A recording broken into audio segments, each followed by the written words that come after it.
জান্নাতে যাওয়ার জন্য সর্বশেষ আপনাদেরকে একটা আমল দিয়ে যায়, সেটা হলো আল্লাহ পাক রব্বুল আলামিনের ভয়। আল্লাহর ভয় অন্তরের মধ্যে রাখা, আল্লাহ পাক রব্বুল আলামিনের ভয় অন্তরের মধ্যে রাখা। আল্লাহ পাক রব্বুল আলামিন বলেন, দুনিয়ার জমিনের কোনো মানুষ যদি ওয়া আম্মা মান খাফা মাকামা রাব্বিহি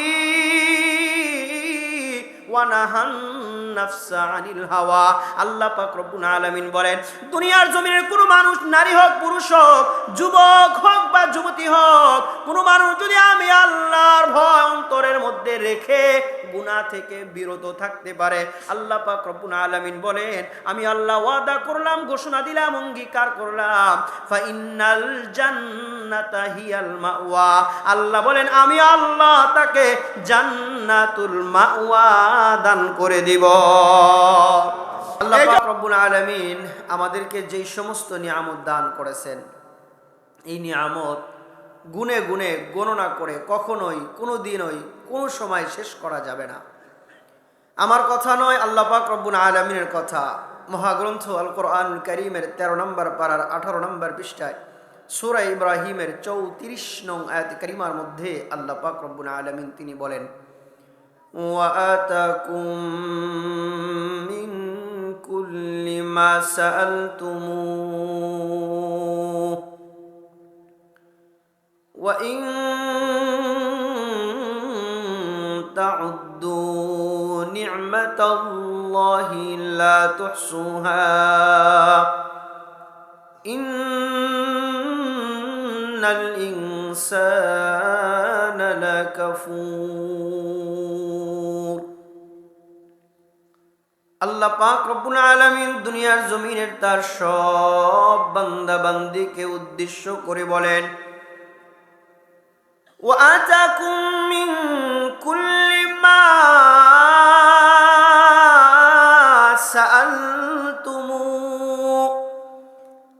আল্লাহ পাক রব্বুল আলামিন বলেন, এ দুনিয়ার জমিনের আমার বান্দা বান্দীরা, তোমরা আমি আল্লাহর কাছ থেকে কিছু নিয়ামত চাওয়ার পরে পেয়েছো, আর কিছু নিয়ামত এরকম আছে যার জন্য কোনোদিন তোমরা আশাও করো নাই, কোনোদিন তোমরা বলো নাই, দরখাস্ত করো নাই, কোনোদিন তোমরা আবেদন করো নাই।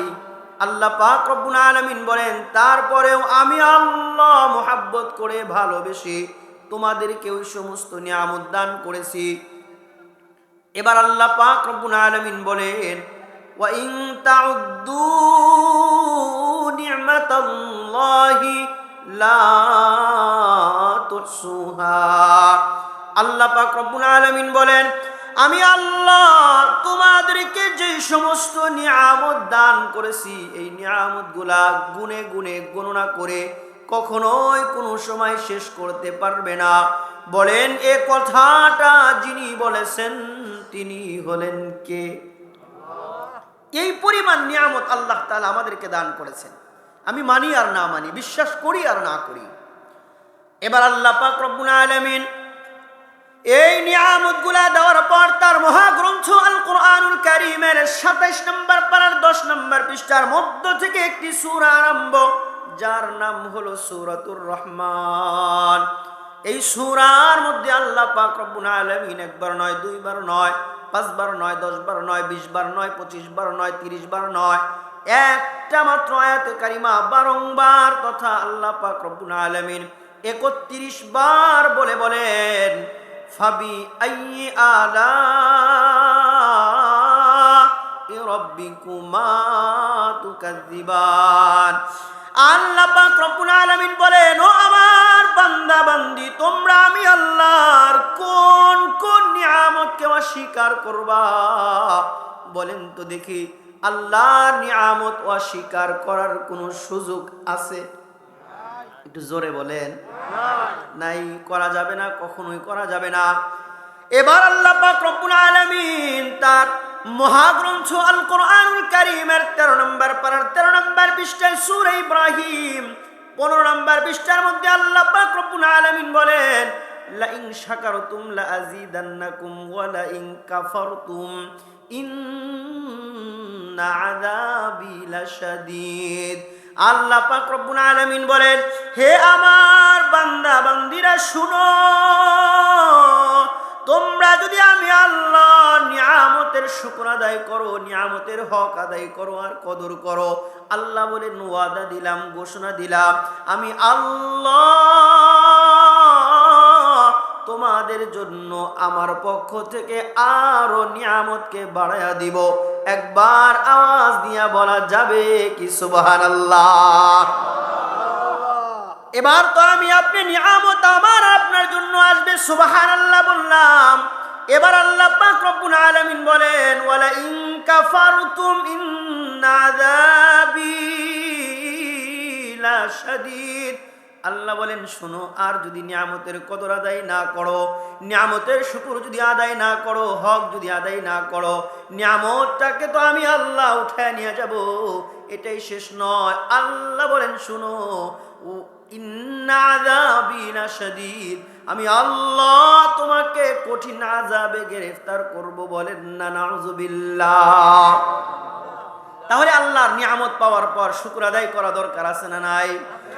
আল্লাহ পাক রব্বুল আলামিন আমাকে আপনাকে, বিশেষ করে আমরা এখানে যারা বর্তমানে উপস্থিত আছি, আমাদেরকে আল্লাহ পাক রব্বুল আলামিন যে সমস্ত নিয়ামতগুলো দান করেছেন, এর মধ্যে অন্যতম একটা নিয়ামতের নাম হলো ঈমান। আল্লাহ পাক রব্বুল আলামিন তার মহাগ্রন্থ আল কোরআনুল কারীমের 16 নম্বর পারার 3 নম্বর পৃষ্ঠায় সূরাতুল কাহফের 107 তথা 107 নম্বর আয়াত কারিমার মধ্যে আল্লাহ পাক রব্বুল আলামিন দুনিয়ার জমিনের মানুষকে উদ্দেশ্য করে বলেন, বিশেষ করে ঈমানদার যারা, তাদেরকে উদ্দেশ্য করে বলেন, তোমরা যদি আমি আল্লাহর জান্নাতের মেহমান হতে চাও, তোমরা যদি জান্নাতের মালিক হতে চাও, জাহান্নাম থেকে বাঁচতে চাও, সর্বপ্রথম তোমাদের গুণ লাগবে দুইটা। বলেন কয়টা? দুইটা গুণ লাগবে। আল্লাহ পাক রব্বুল আলামিন সূরাতুল কাহফের 107 107 নম্বর আয়াত কারিমার মধ্যে আল্লাহ পাক রব্বুল আলামিন সেই দুই গুণের কথা আল্লাহ বলেন, ইন্নাল্লাযীনা আমানু। এক নম্বর গুণ হলো যেটা, সেটার নাম হলো ঈমান। আমার তো মন বলে, দিল বলে, এখানে আমরা যারা উপস্থিত আছি সবাই হলো ঈমানদার। কথা বলেন ঠিক কিনা? বলেন তো দেখি, এই ঈমান নামক দৌলত আমাকে আপনাকে যিনি দান করেছেন তিনি হলেন কে? এই ঈমান নামক দৌলতের জন্য আমি আপনি আমরা কখনোই কোনো সময় কারো নিকট দরখাস্ত করি নাই, কারো নিকট কোনো কিছু সিবি জমা দেই নাই, চাই নাই। তারপরেও দয়া করে, মায়া করে, মোহাব্বত করে, ভালোবেসে আমাকে আপনাকে ঈমানদার যিনি বানাইছেন, আওয়াজ দিয়া বলেন তিনি হলেন কে? তাহলে জান্নাতে যাওয়ার জন্য যে দুইটা শর্ত, এর মধ্যে একটা শর্ত, একটা গুণ আল্লাহ অটোমেটিক আমাদেরকে দিয়ে দিলেন। আর দরকার কয়টা? জোরে বলেন। ওইটাই দরকার, ওইটাই গুরুত্ব, ওইটাই প্রয়োজন। আল্লাহ পাক রব্বুল আলামিন 2 নাম্বার গুণের কথা বলেন, ওয়া আমিলুস সালিহাত। 2 নাম্বার গুণ হলো আমলে সালেহ করা। শুধুমাত্র কেবলমাত্র একমাত্র ওয়াজ মাহফিলের মধ্যে আসবো, খিচুড়ির পোটলা দিবে নিয়ে চলে যাব, এটা না। আল্লাহ পাক রব্বুল আলামিন বলেন, তোমরা আসো তাফসীর মাহফিলে আসো, ওয়াজ মাহফিলে আসো, যে কথাগুলো হয় আমলের কথা হলে আমল করো, করণীয় হলে করো, বর্জনীয় হলে বর্জন করো। আল্লাহ বলেন এটার নামই হলো নেক আমল। আমি আল্লাহর কথা মানবা, এটার নামই হলো নেক আমল। নবীর কথা অনুযায়ী চলবা, এটাই হলো নেক আমল। আল্লাহ পাক রব্বুল আলামিন বলেন, এই দুইটা গুণ যাদের মধ্যে থাকবে, 1 নাম্বার যেটা, সেটার নাম হলো ঈমান।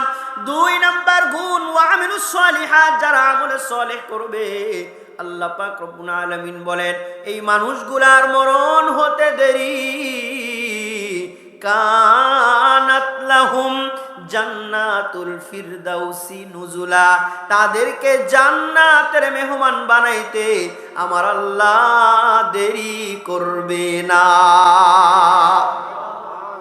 তাহলে 1 নাম্বার গুণ ঈমান, সেটা আল্লাহ দিলেন। 2 নাম্বার যেটা, সেটা আমাদেরকে করা দরকার আছে না নাই?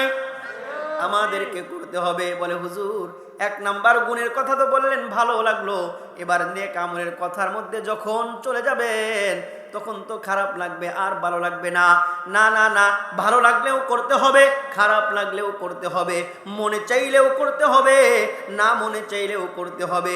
উদ্দেশ্য হলো একটা, জাহান্নাম থেকে বাঁচা আর জান্নাতের মালিক হওয়া। কথা বলেন ঠিক কিনা? আল্লাহ পাক রব্বুল আলামিন তার মহাগ্রন্থ আল কোরআনুল কারীমের 4 নম্বর পারার 13 নম্বর পৃষ্ঠায় সূরা আলে ইমরানের 185 নং আয়াতে কারিমার মধ্যে আল্লাহ পাক রব্বুল আলামিন বলেন, দুনিয়ার জমিনের ওই সমস্ত মানুষ হলো চূড়ান্ত সফলতা অর্জনকারী, ওই সমস্ত মানুষ হলো সবচাইতে সৌভাগ্যবান, সবচাইতে বড় সফল কাম। তারা কারা? আল্লাহ পাক রব্বুল আলামিন বলেন, ফামান যুহজিহা আনিন নার ওয়া উদখিলাল জান্নাতা ফাকাদ ফাজ। আল্লাহ পাক রব্বুল আলামিন বলেন, তারাই হলো তারা যারা দুনিয়ার জমিনে থাকা অবস্থায় নিজেদেরকে জাহান্নাম থেকে বাঁচাইতে পারবে আর জান্নাত অর্জন করে নিতে পারবে। তাদের চাইতে বড় সফলতা অর্জনকারী আর কেউ থাকবে না। কথা বলেন ঠিক কিনা? আমরা যারা এখানে উপস্থিত আছি জাহান্নাম থেকে বাঁচতে চাই কি চাই না? জাহান্নাম থেকে বাঁচতে চাই, জান্নাত অর্জন আমি আপনি আমরা সবাই করতে চাই। প্রয়োজন কাজ আমার আপনার একটা, সেটার নাম হলো নেক আমল। এই জন্য কয়েকটি নেক আমলের কথা বলেই আমিও শেষ করে দিব, আলোচনা শেষ করে দেব, দোয়া করে দিব। এর মধ্যে 1 নাম্বার, নবী সাল্লাল্লাহু আলাইহি ওয়াসাল্লাম তিনি বলেন, কাসরাতু তিলাওয়াতিল কুরআন। আল্লাহর নবী বলেন, তোমরা যদি সহজে জান্নাতে যেতে চাও তাহলে 1 নাম্বার কাজ তোমাদেরকে যেটা করতে হবে সেটার নাম হলো বেশি বেশি কোরআন তেলাওয়াত করা লাগবে। কি তেলাওয়াত? জোরে বলেন। জোরে কন্যা কেন বলেন না সেটা আমি জানি, কারণ কোরআন তেলাওয়াত তো করেন না। হ্যাঁ, বলবেন বা কেমনে? বেশি বেশি কোরআন তেলাওয়াত করা দরকার আছে না নাই? বলেন তো দেখি, কোরআনটা কার কিতাব? সম্পূর্ণ কথাটাই হলো আল্লাহ পাক রব্বুল আলামিনের কথা। পুরা কোরআনটাই হলো আল্লাহ পাক রব্বুল আলামিনের কথা। এমন কথা আল্লাহ নিজে বলেন, জালিকাল কিতাবু লা রাইবা ফি। আল্লাহ পাক রব্বুল আলামিন বলেন, এই কিতাবটা এমন একটা কিতাব, ভুল তো দূরের কথা, যাররা পরিমাণ কিঞ্চিত পরিমাণ কোনো সন্দেহ নাই। আওয়াজ দিয়ে একবার বলা যাবে কি সুবহানাল্লাহ? তাহলে এমন কিতাব যার মধ্যে যাররা পরিমাণ কোনো সন্দেহ নাই, এই কিতাবটা বেশি বেশি পড়া দরকার আছে না নাই? এবার অনেক মুরব্বী আব্বা জানেরা আছেন, আম্মা জানেরা আছেন, অনেক কলিজা টুকরা যুবক ভাইরা আছো, যুবক বোনেরা আছো, বলতে পারো হুজুর কোরআন তেলাওয়াত করতে পারি না। হ্যাঁ, এই কথাটা হয়তো বা সত্য, পুরা কোরআনটা আপনি তেলাওয়াত করতে নাও পারেন, পড়তে নাও পারেন, কিন্তু কোরআনের মধ্যে ছোট্ট ছোট্ট কিছু সূরা আছে, যেই সূরাগুলা আপনি পারেন, পরিবারের লোকজন পারে, ছোট বড় সবাই পারে। তার মধ্যে অন্যতম একটা সূরা, যেই সূরার নাম হলো সূরাতুল ইখলাস। কোন সূরা? ইখলাস আবার কোন সূরা? হ্যাঁ, কুলহুস সূরা। দেখেন নবী সাল্লাল্লাহু আলাইহি ওয়াসাল্লাম এই সূরার কথা আল্লাহ নবী কি বলেন? দয়ার নবী, মায়ার নবী, বিশ্ব নবী রাহমাতুল লিল আলামিন তিনি কি বলেন? নবী সাল্লাল্লাহু আলাইহি ওয়াসাল্লাম বলেন, মান ক্বারা সূরাতুল ইখলাস সালাসা মাররাত। আল্লাহ নবী বলেন, দুনিয়ার জমিনের কোন মানুষ, নারী হোক পুরুষ হোক, যুবক হোক যুবতী হোক, বৃদ্ধ বা বৃদ্ধা হোক, আল্লাহ নবী বলেন যে মানুষটা সূরাতুল ইখলাস 3 বার পাঠ করবে, আল্লাহর নবী জানায় দেয় তার আমলনামায় আল্লাহ পুরা কোরআন খতমের সব তার আমলনামায় আমার আল্লাহ দান করে দিবেন। কয়বার? জোরে বলেন। 3 বার। আমি আর আপনি যদি চাই হাসরের ময়দানে আল্লাহ পাক রব্বুল আলামিনের সামনে দাঁড়ানো লাগবে কি লাগবে না? অবশ্যই দাঁড়ানো লাগবে, অবশ্যই দাঁড়ানো লাগবে। আমি আর আপনি যদি চাই আল্লাহ পাক রব্বুল আলামিনের সামনে যখন দাঁড়াবো, নিজের আমল নামায় হাজার হাজার লক্ষ লক্ষ কোরআন তেলাওয়াত কোরআন খতমের সওয়াব অর্জন করা আমার আপনার দ্বারা সম্ভব। এই জন্য 3 বার সূরাতুল ইখলাস আমরা পড়ব, বলেন ইনশাআল্লাহ। 3 বার সূরা ইখলাস পড়লে আমল নামায় 1 খতম কোরআন তেলাওয়াতের সওয়াব যিনি দান করবেন তিনি হলেন কে? এই সূরার ব্যাপারে নবী সাল্লাল্লাহু আলাইহি ওয়াসাল্লাম তিনি আরেকটা হাদিস বলেন, নবী বলেন মান ক্বারা সূরাতাল ইখলাস 10 মাররাত। আল্লাহর নবী বলেন দুনিয়ার জমিনের কোন মানুষ যদি সূরাতুল ইখলাস 10 বার পড়তে পারে, কয়বার? আল্লাহর নবী বলেন মান ক্বারা সূরাতাল ইখলাস 10 মাররাত, কেউ যদি 10 বার সূরা ইখলাস পাঠ করতে পারে, নবী সাল্লাল্লাহু আলাইহি ওয়াসাল্লাম তিনি বলেন বানাল্লাহু লাহু বাইতান ফিল জান্নাহ, আল্লাহ তার জন্য জান্নাতের মধ্যে একটা বাড়ি বানায়া দিবে। সুবহানাল্লাহর আওয়াজ শুনে মনে হয় জান্নাতে আপনাদের বাড়ির অভাবই নাই। বলেন তো দেখি 10 বার সূরাতুল ইখলাস পাঠ করলে জান্নাতের মধ্যে যিনি বাড়ি বানায়া দিবেন তিনি হলেন কে? তাহলে আমি আর আপনি যদি চাই জান্নাতের মধ্যে 1টা 2টা 3টা গুনতে গুনতে শত শত হাজার হাজার বাড়ির মালিক হওয়া সম্ভব না অসম্ভব? অবশ্যই আমার আপনার দ্বারা সম্ভব। এই জন্য আমি আপনাদের খেদমতে হাজির হয়ে 1 নাম্বার জান্নাতে যাওয়ার সহজ আমল যেটা সেটার কথা বললাম, বেশি বেশি কোরআন তেলাওয়াত করা। যারা কোরআন পড়তে পারেন না কমপক্ষে দৈনিক সূরাতুল ইখলাস 13 বার, বলেন ইনশাআল্লাহ। আরো জোরে বলেন ইনশাআল্লাহ। আমি আপনাদের পা ধরে বলে যাই এমন একটা দিন যেন অতিবাহিত না হয় যেই দিন সূরাতুল ইখলাস 13 বার পড়ি নাই, প্রথম 3 বার 1 খতম কোরআন তেলাওয়াতের সওয়াব পাবেন, পরের 10 বার জান্নাতে বাড়ি আপনাকে আল্লাহ তাআলা দিবেন। এই জন্য মৃত্যু পর্যন্ত এমন একটা দিন যেন অতিবাহিত না হয় যে এই 13 বার সূরাতুল ইখলাস ওই দিন আমি আর আপনি পড়ি নাই, এমন দিন যেন অতিবাহিত না হয়। যারাই আছেন সবাই বলেন ইনশাআল্লাহ। আল্লাহ তৌফিক দান করুন, বলেন আমিন। কোরআন তেলাওয়াত করবেন আর শুনবেন। নবী সাল্লাল্লাহু আলাইহি ওয়াসাল্লাম এক হাদিসের মধ্যে বলেন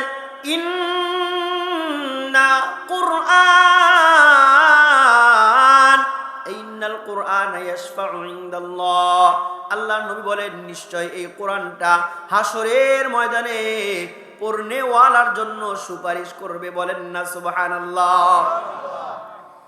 ইয়াশফাউ ইনদাল্লাহ, আল্লাহ পাক রব্বুল আলামিনের কাছে সুপারিশ করবে। কি সুপারিশ করবে? কোরআনটা বলবে ইয়া রব্বি, হে আমার রব, ইন্নী মানাতু বিন নাওমু বিল লাইল, আমি আপনার এই বান্দাটাকে রাতের বেলায় সুন্দর করে আরাম আয়েশে ঘুমাইতে দেই নাই। ওগো আমার রব, কোরআন আল্লাহ পাক রব্বুল আলামিনকে বলবেন ওগো আমার রব, কোরআনের রব হলেন আল্লাহ, আমার আর আপনার রব যিনি তিনি কে? এই কোরআনটা বলবে ইয়া রব্বি, হে আমার রব, ইন্নী মানাতু বিন নাওমু বিল লাইল, আমি আপনার এই বান্দাটাকে আরাম আয়েশে রাতের বেলা ঘুমাইতে দেই নাই। আমি তাকে বলেছি আরাম আয়েশে ঘুমায়ো না, ফজরের নামাজ আছে, যদি আরাম আয়েশে ঘুমাও ফজরের নামাজ তোমার কাজা হয়ে যাবে, ফজরের নামাজ তুমি পড়তে পারবা না। না না না, ফজরের নামাজের তেলাওয়াতের কেমন দাম! আল্লাহ পাক রব্বুল আলামিন বলেন, আল্লাহ পাক রব্বুল আলামিন বলেন ইন্না কুরআনাল ফাজরি কানা মাশহুদা। আল্লাহ পাক রব্বুল আলামিন বলেন ফজরের নামাজের তেলাওয়াত যারা করবে আর যারা তেলাওয়াত শুনবে, এই ফজরের নামাজের তেলাওয়াতটা ওই পড়নেওয়ালা আর শ্রবণ করনেওয়ালার জন্য সুপারিশ করে তাদেরকে জান্নাতের মেহমান বানায়া দিবে। এই জন্যই তো দেখেন না দুনিয়ার জমিনের সব মসজিদের মধ্যে ফজরের নামাজের তেলাওয়াত লম্বা না বড় খাটো? অবশ্যই লম্বা লম্বা তেলাওয়াত করা হয়। আর জানবেন কেমনে? ফজরের নামাজ তো আর যায় মসজিদে পড়েন না। এই জন্য আরেকটা আমল এটার মধ্যে, ফজরের নামাজ আমরা মসজিদে গিয়ে জামাতের সহিত পড়ব, বলেন ইনশাআল্লাহ। আর একটু জোরে বলেন না ইনশাআল্লাহ। অন্য নামাজের তেলাওয়াতের কথা আমার আপনার রব বলেন নাই। আল্লাহ পাক রব্বুল আলামিন বলেন, ইন্না কুরআনাল ফাজরি কানা মাশহুদা। আল্লাহ পাক রব্বুল আলামিন বলেন, ফজরের নামাজের তেলাওয়াত তার জন্য সুপারিশ করে জান্নাতের মালিক বানায়া দিবেন। 2 নাম্বার, জান্নাতে যাওয়ার সহজ একটা আমল নবী সাল্লাল্লাহু আলাইহি ওয়াসাল্লাম বলেন, কাসরাতু যিকরিল্লাহ, বেশি বেশি জিকির করা। না কার কখন হায়াতের জিন্দেগি শেষ হবে, কিন্তু এটা জানেন যিনি, তিনি হলেন কে? আল্লাহ পাক রব্বুল আলামিন বলেন, ইযা জাআ আজালুহুম লা ইস্তাখিরুনা সাআতাও ওয়া লা ইস্তাকদিমুন। আল্লাহ পাক রব্বুল আলামিন বলেন, দুনিয়ার জমিনের কোন মানুষের হায়াত কখন শেষ হবে, কোথায় শেষ হবে, কিভাবে শেষ হবে, কোন অবস্থায় শেষ হবে, দুনিয়ার জমিনের কেউ জানেন না। জানেন হলেন আমার আপনার রব। আমার আপনার রব জানেন কার কখন হায়াতের জিন্দেগি শেষ হবে। তারপরেও আমরা তো মানুষ, মানুষের অবস্থা দেখলে আমরা বুঝতে পারি, মনে হয় এই মানুষটা আর বেশি দিন থাকবে না। এমন অনেক সময় হয় কি হয় না? অনেক সময় হয়। বিভিন্ন অসুস্থ রোগীদেরকে দেখার জন্য কারো বাড়িতে অথবা হাসপাতালে আমরা যাই, অবস্থা এমন হয়ে যায় বুঝতে পারি মনে হয় বেশি দিন আর নাই, মনে হয় এই হায়াতের জিন্দেগি তার শেষ। নবী সাল্লাল্লাহু আলাইহি ওয়াসাল্লাম সেটাই বললেন, মনে হয় তার হায়াতের জিন্দেগি শেষ হয়ে যাবে, অতি দ্রুত শেষ হবে। আল্লাহর নবীর সাহাবী তালহার বাবা বারা রাদিয়াল্লাহু তাআলা আনহুকে বললেন, এ বারা শুনো, যদি আমার এই ছোট্ট আশেক সাহাবী আজকে রাতের মধ্যেই মারা যায়, এই মৃত্যুর সংবাদটা আমি নবীর কাছে পৌঁছাইয়া দিবা। নবী সাল্লাল্লাহু আলাইহি ওয়াসাল্লাম বললেন, আমার কিছু কাজ, আমার ওসিয়ত, আমার কাছে সংবাদটা দিবা। 1 নাম্বার, আমি আমার আশেক সাহাবীকে নিজ হাতে গোসল করাবো। নবী বললেন, শুনো, আমি আমার আশিক সাহাবীর নিজ হাতে গোসল করাবো, 1 নাম্বার ওসিয়ত। 2 নাম্বার, আমি নবী তাকে নিজ হাতে কাফনের কাপড় পরাবো। 3 নাম্বার নবী বললেন, হে আমার সাহাবী বারা শুনো, আজকে রাতের মধ্যে যদি তোমার সন্তান আমার আশিক সাহাবী যদি মারা যায়, আমাকে সংবাদটা দিবা, আমি গোসল করাবো, কাফনের কাপড় পরাবো। 3 নাম্বার, আমি নবী ইমাম হয়ে তার জানাজার নামাজটা পড়াবো। নবী জানাজা নামাজ পড়াবেন, এর চাইতে সৌভাগ্য আর কোন ব্যক্তির হতে পারে না। কথা বলেন ঠিক কিনা? 4 নাম্বার, নবী সাল্লাল্লাহু আলাইহি ওয়াসাল্লাম তিনি বলেন, এবারা শুনো, তোমার সন্তান যদি আজকে রাতেই মারা যায়, সংবাদটা আমার কাছে দিবা। 4 নম্বরে, আমি নিজ হাতে তাকে কবরের মধ্যে নামাবো। একবার আওয়াজ দিয়া বলা যাবে কি সুবহানাল্লাহ? নবী 4টা ওসিয়ত করলেন। 1 নাম্বার, গোসল করাবেন, কাফনের কাপড় পরাবেন। 2 নাম্বার, 3 নাম্বার, জানাজার নামাজ নবী নিজে ইমাম হয়ে পড়াবেন। 4 নাম্বার, আল্লাহ নবী বললেন কবরের মধ্যে নামাবেন। এই 4টা কথা বলিয়া নবী সাল্লাল্লাহু আলাইহি ওয়াসাল্লাম সাহাবায়ে কেরামদেরকে নিয়ে হাঁটি হাঁটি পা করে তার বাড়ির দিকে চলে যাইতে লাগলেন। এবার যখন আল্লাহর নবীর ওসিয়ত শেষ হয়ে গেল, আল্লাহর নবী তালহার বাড়ি থেকে যখন ওখান থেকে বাহির হয়ে গেলেন, এই আপনি একটা হাতটা একটু আমার কাছে দেন না। ভালো করে দেখেন, আল্লাহ নবী তালহার বাড়ি থেকে চলে যাওয়ার পর ওসিয়ত 4টা করে গেলেন, আল্লাহ নবী বাহির হয়ে চলে গেলেন। এবার তালহা রাদিয়াল্লাহু তাআলা আনহু 1 হাত দিয়ে বাবার হাত ধরেন, আর 1 হাত দিয়ে তার আম্মুর হাত ধরেন, বলে, আব্বু আম্মু শুনো, নবীজি তোমাদেরকে ওসিয়ত করে গেলেন, আজকে রাতেই যদি আমার হায়াতের জিন্দেগি শেষ হয়ে যায়, নবীকে মৃত্যুর সংবাদটা দিবা। নবী বলেছেন জানাজার নামাজের ইমামতি করবেন, গোসল করাবেন, কাফনের কাপড় পরাবেন, নিজ হাতে কবরের মধ্যে নামাবেন। তবে নবী যে ওসিয়ত করে গেছেন, আমারও একটা ওসিয়ত আছে। কি আছে?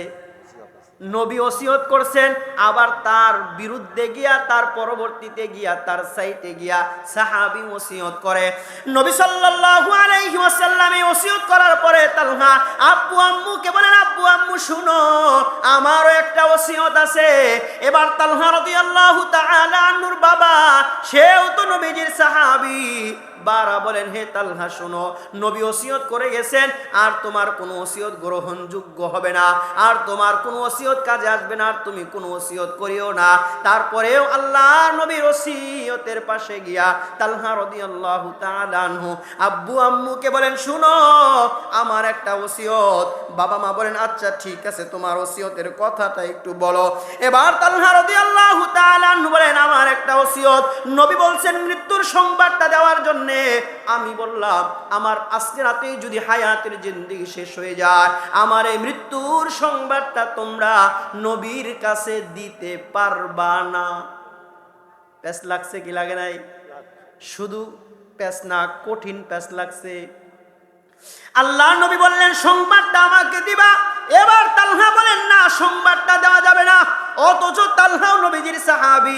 আবার একটু সামনে যদি আগে যদি আমরা যাই, তালহা জীবনের সবচাইতে বেশি নবীকে ভালোবাসেন, নবী তার প্রমাণ পাইছেন। এবার তালহার বাবা মা তালহা রাদিয়াল্লাহু তাআলা আনহুকে বলেন, এরে আব্বু, তুমি এটা কি ওসিয়ত করলা? নবী বললেন, সংবাদটা দেওয়ার জন্য। আর তুমি নিষেধ করলা, কারণটা কি একটু জানতে চাই। আমি আপনাদেরকে কারণটাই শোনানোর জন্য একটু লম্বা ঘটনাটা আপনাদের সামনে নিয়ে আসলাম। তালহা রাদিয়াল্লাহু তাআলা আনহু বলেন, ও আব্বু আম্মু শুনো, আমি যে তোমাদেরকে ওসিয়ত করলাম, এমনি এমনি ওসিয়ত করি নাই, এর কারণ আছে। কি কারণ তোমরা শোনো। তালহা রাদিয়াল্লাহু তাআলা আনহু বলেন, আমাদের বাড়ি থেকে নবী সাল্লাল্লাহু আলাইহি ওয়াসাল্লামের বাড়ি 3 থেকে 3.5 কিলোমিটারের দূরত্বে হওয়ায় আমার মন বলে, দিল বলে, আমার যখন মৃত্যু হয়ে যাবে রাতের বেলা, নবী যখন সংবাদটা পাবে, নবী সাল্লাল্লাহু আলাইহি ওয়াসাল্লাম সঙ্গে সঙ্গে আমার নিকটে চলে আসবেন। তবে আমার মন বলে, দিল বলে, নবী আসবেন, এটা কথা সত্য আর বাস্তব।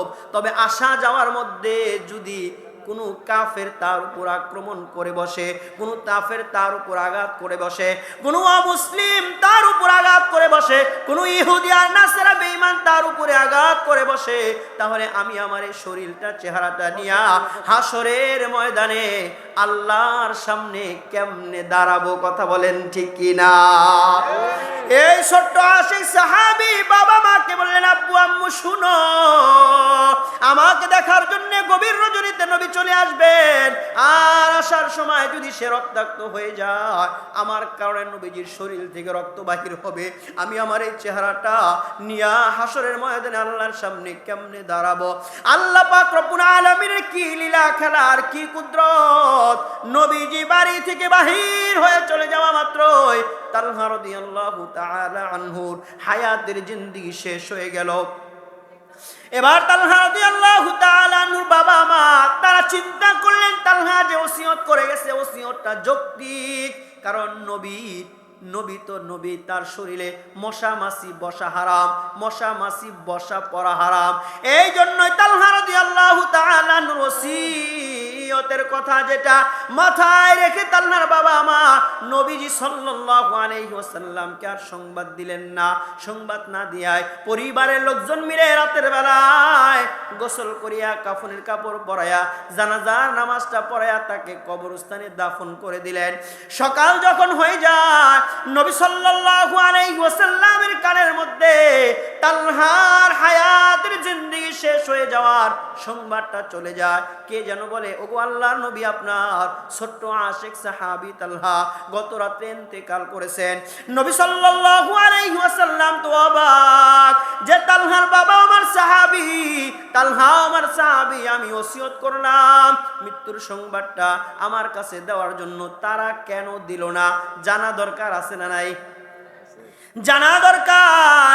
এই চিন্তা ভাবনা করিয়া নবী সাল্লাল্লাহু আলাইহি ওয়াসাল্লাম আবার পুনরায় কয়েকজন সাহাবায়ে কেরামদেরকে নিয়া হাঁটি হাঁটি পা পা করে তালহা রাদিয়াল্লাহু তাআলা আনহুর বাড়িতে চলে গেলেন।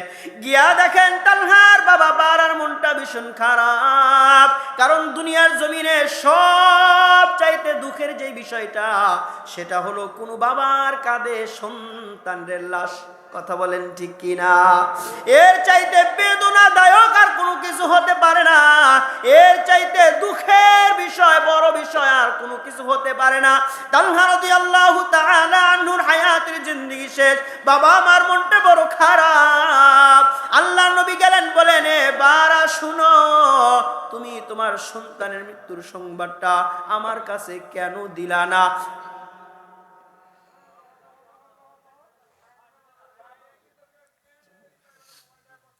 তালহা রাদিয়াল্লাহু তাআলা আনহু হায়াতের জিন্দেগি তার শেষ হয়ে গেল।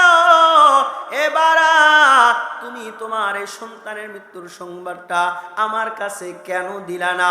এবার তালহা রাদিয়াল্লাহু তাআলা আনহুর বাবা বারা রাদিয়াল্লাহু তাআলা আনহু মনটা খারাপ, ভীষণ ভারী মনটা, হৃদয়ে রক্তক্ষরণ নিয়ে বলে, নবী আমার, আপনি গতকাল রাতে তার মৃত্যুর সংবাদ, যদি মৃত্যু হয় সংবাদটা আপনার কাছে দেওয়ার কথা আপনি বলেছিলেন। এই ওসিয়ত করে যাওয়ার পাশাপাশি তালহা আপনার সাহাবী আশেক সাহাবীও একটা ওসিয়ত করেছিল। আপনি বলেছিলেন মৃত্যুর সংবাদটা আপনার কাছে পৌঁছানোর জন্য, আর এই তালহা তিনি বলেছিলেন মৃত্যুর সংবাদটা না পৌঁছানোর জন্য।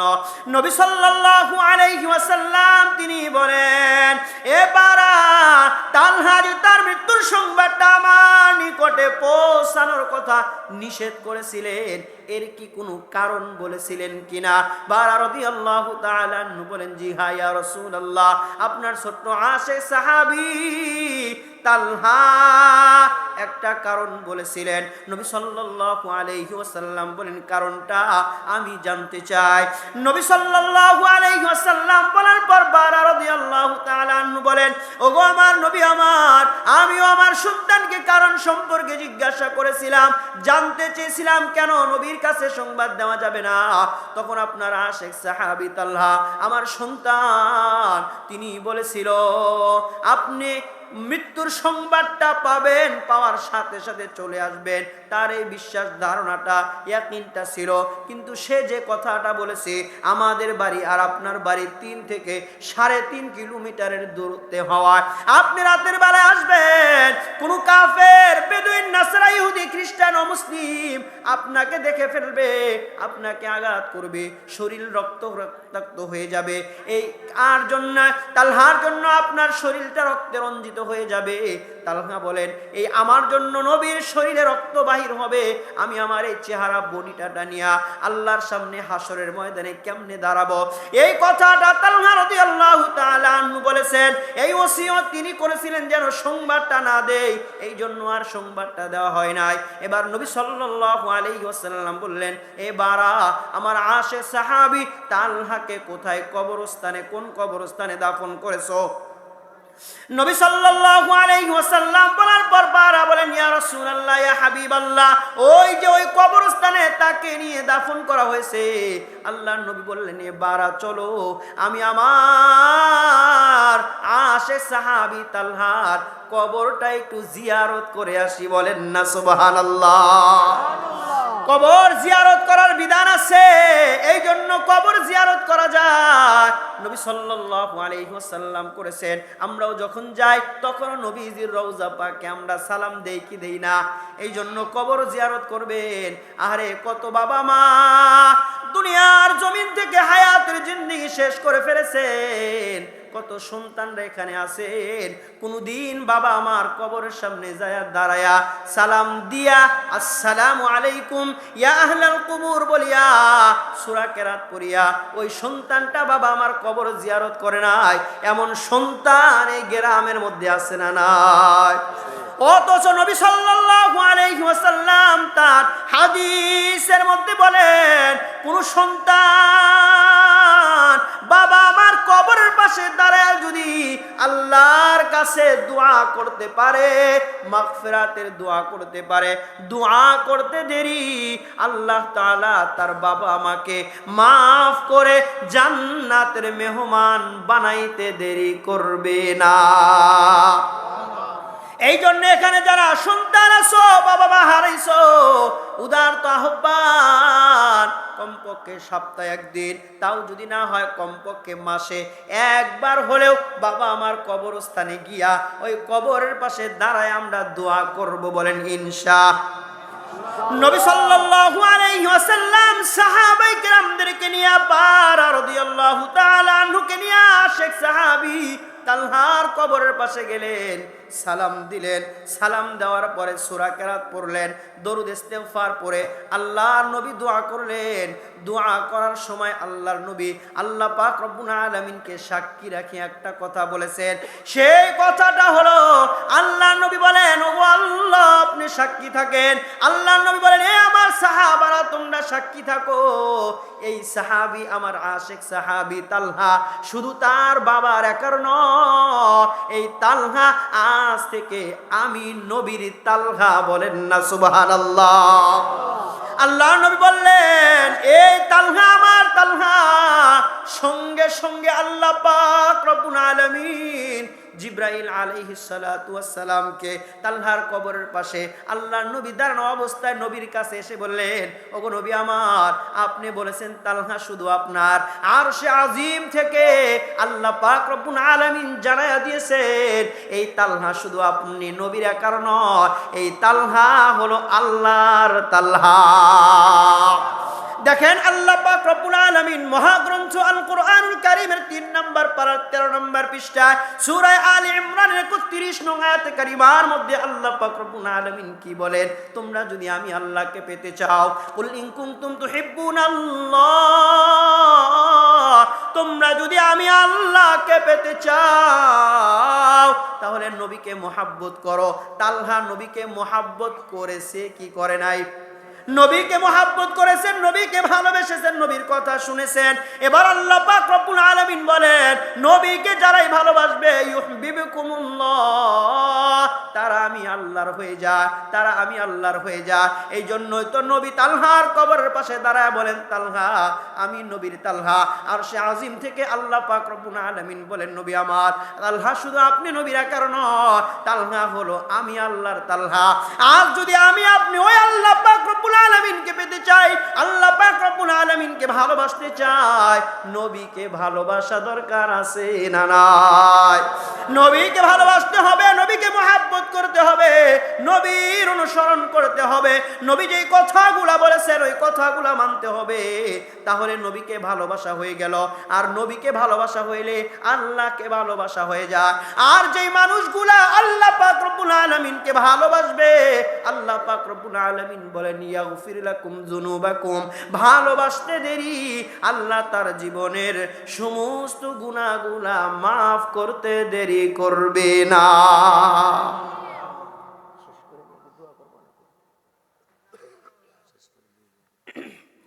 নবী সাল্লাল্লাহু আলাইহি ওয়াসাল্লামকে ভালোবাসতে হবে, দিল দিয়ে ভালোবাসতে হবে, মন থেকে ভালোবাসতে হবে। শুধুমাত্র কেবলমাত্র একমাত্র জবান দিয়ে বললেই ভালোবাসা হবে না। এই জন্য নবীর অনুসরণ করা, এই জন্য আপনাদের খেদমতে হাজির হয়ে পরকালীন মুক্তির জন্য, সহজে জান্নাতে যাওয়ার জন্য 2টা আমলের কথা বলেছি। বলেন কয়টা? 2টা আমলের কথা বলেছি। 1 নম্বর আমল হলো বেশি বেশি কোরআন তেলাওয়াত করা। কি তেলাওয়াত?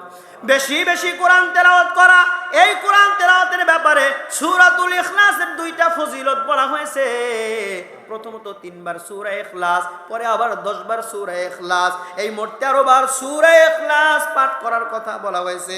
সেটা আমরা দৈনিক পড়ব ইনশাআল্লাহ। 2 নম্বরে বেশি বেশি জিকির করা। বিশেষ করে একটা জিকিরের কথা বলা হয়েছে, সুবহানাল্লাহি ওয়া বিহামদিহি। বলেন কয়বার? 100 বার। দৈনিক 100 বার, 100 বার পড়তেই হবে। আরো যে সমস্ত জিকিরগুলো আছে সেগুলো আপনি পড়বেন। 3 নাম্বার, সহজে জান্নাতে যাওয়ার জন্য সর্বশেষ আপনাদেরকে একটা আমল দিয়ে যায়, সেটা হলো আল্লাহ পাক রব্বুল আলামিনের ভয়। আল্লাহর ভয় অন্তরের মধ্যে রাখা, আল্লাহ পাক রব্বুল আলামিনের ভয় অন্তরের মধ্যে রাখা। আল্লাহ পাক রব্বুল আলামিন বলেন, দুনিয়ার জমিনের কোন মানুষ যদি ওয়া আম্মা মান খাফা মাকামা রাব্বিহি ওয়া নাহান নাফসা আনিল হাওয়া, আল্লাহ পাক রব্বুল আলামিন বলেন, দুনিয়ার জমিনের কোন মানুষ, নারী হোক পুরুষ হোক, যুবক হোক বা যুবতী হোক, কোন মানুষ যদি আমি আল্লাহর ভয় অন্তরের রেখে গুনাহ থেকে বিরত থাকতে পারে।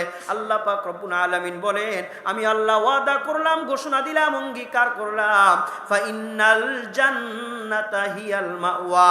আল্লাহ বলেন, আমি আল্লাহ তাকে জান্নাতুল মাওয়া দান করে দিব। এই জন্য সব সময় সদা সর্বদা সর্বহালতে অন্তরের মধ্যে ভয় রাখতে হবে কার? এবার অন্তরের মধ্যে ভয় রাখলে কি হয়? আল্লাহ পাক রব্বুল আলামিন তার মহাগ্রন্থ আল কোরআনুল কারীমের 27 নম্বর পারার 12 নম্বর পৃষ্ঠা সূরাতুর রহমানের 45 নং আয়াত কারীমার মধ্যে আল্লাহ পাক রব্বুল আলামিন বলেন, ওয়ালিমান খাফা মাকামা রাব্বিহি জান্নাতান। আল্লাহ পাক রব্বুল আলামিন বলেন, যাদের অন্তরের মধ্যে আমি আল্লাহর ভয় থাকবে, আল্লাহ পাক রব্বুল আলামিন বলেন, মাকামা রাব্বিহি জান্নাতান, আমি আল্লাহ তাদেরকে দুইটা জান্নাতের মালিক বানায়া দিব। কয়টা জান্নাত? দুইটা জান্নাতের মালিক আল্লাহ পাক রব্বুল আলামিন বানায়া দিবেন। এই জন্য সব সময় সদা সর্বদা অন্তরের মধ্যে ভয় রাখবো কার? জোরে বলেন কার? আল্লাহর ভয় অন্তরের মধ্যে রাখতে হবে। রাখলে কি হয়? নবী সাল্লাল্লাহু আলাইহি ওয়াসাল্লাম হাদিসের মধ্যে বলেন, যারা অন্তরের মধ্যে আল্লাহর ভয় রাখে তাদের জন্য নেকির কাজ করা সহজ আর গুনাহ ছেড়ে দেওয়া সহজ। তাহলে নেকির কাজ করলে আর গুনাহ ছাড়লে পরকালীন যে মুক্তি, চিরমুক্তি, চূড়ান্ত যে সফলতা, সেটা আমাদেরকে যিনি দান করবেন তিনি হলেন কে? আর একটু জোরে বলেন কে? এই জন্য আপনাদের খেদমতে হাজির হয়ে 3টা আমলের কথা বলেছি, নবীর মোহাব্বত নিয়ে আর ভালোবাসা নিয়ে। এই 3 আমল, বেশি বেশি কোরআন তেলাওয়াত করা, আর বেশি বেশি জিকির করা, আর অন্তরের মধ্যে আল্লাহ পাক রব্বুল আলামিনের ভয় রাখা। এই 3টা আমল আমরা মৃত্যু পর্যন্ত কে কে করব না? আপনারা সচেতন আছেন মাশাআল্লাহ। করবেন কে কে? দেখি হাতটা উঠান তো। অনেকে উঠায় না, অনেকে উঠায় না, সবাই একটু উঠান না মাশাআল্লাহ। একটু হাতটা লাড়া দিয়ে দেন, বলেন, হে আল্লাহ, যেই 3টা আমলের কথা বলা হয়েছে, এই 3টা আমল আমরা মৃত্যু পর্যন্ত করব, বলেন ইনশাআল্লাহ। আল্লাহ আমাকে সহ আমাদের সবাইকে তৌফিক দান করুন, বলেন আমিন। হাত নামান। করবেন তো ইনশাআল্লাহ? যদি আপনারা করেন, এই যে বারহা গ্রামের মধ্যে যারা এই আয়োজনটা করেছেন, মাহফিলের আয়োজন যারা করেছেন, তাদের আয়োজন করাটা সার্থক। আমি এবং আমার পূর্বে যারা আলোচনা করেছেন তাদের আলোচনা করাটা সার্থক। আপনারা আসছেন, আপনাদের আশাটা সার্থক। তাহলে 3টা সার্থক একত্রিত হতে হবে, তাহলে সফলতা অর্জন করা যাবে।